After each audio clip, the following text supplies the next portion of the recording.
tónlistamenn og listamenn almennt að þeir séu með betri putta á púlsinum heldur en bara einhver pípari. Ég hef aldrei skilið þetta. Þú hefur ekki skilið þetta? Nei, ég hef ekki skilið þetta. Mér finnst oft bara það sem greinir góðan listamann frá slæmum og ég er ekki að segja að pípara geta ekki verið með puttan á púlsinum eitthvað feitt en það er einmitt þessi svona samskipti og samstuð við tíðarandan og hérna sem mér finnst svona þeir bestu einhvern veginn, þannig er bara ok, þessi maður gets it, skilur þú veist, þú veist, mér finnst vangaveltur Steinasbraga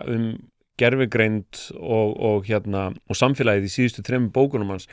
mér finnst margfalt áhugaverðir en ég hef séð eitthvað samfélagsrýni skrifa eða komið fram í einhverju podcasti, skilur þú veist, þar finnst mér hann vera komin að sko einhverju sem ég vissi ekki, skilur, sem ég skildi ekki, minnst hann hafa þú veist, að stinga í samband, skilur, þetta er mikið talað í leikhúsheiminum, bara við ætlum að taka Hamlet og bara stinga honum í samband við nútímann, sem er það sem við eigum að gera, skilur, en hversu vel er það gert, skilur, og þarna fannst mér, þú veist, þessar hugmyndir sem við erum að tala smá eins og við séum gullleitamenn einhvern veginn svona hafa fengið miklu stærra samhengi og ég hræddar við gervigreindina eftir að hafa lesið þetta og hvort sem það sé rétt eða rangt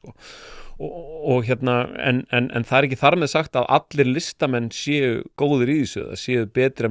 séu með meira puttan á púlsinum en einhverjir aðrir. Bubbi Morthens er frábært dæmi þetta. Það var einhver sem listi honum sem bara Bubbi Morthens er eins og þú veist, ég dyrka Bubbi Morthens og en hann sagði Bubbi Morthens er eins og kúkur, skilur, hann flýtur alltaf ofan á því samfélagi sem er.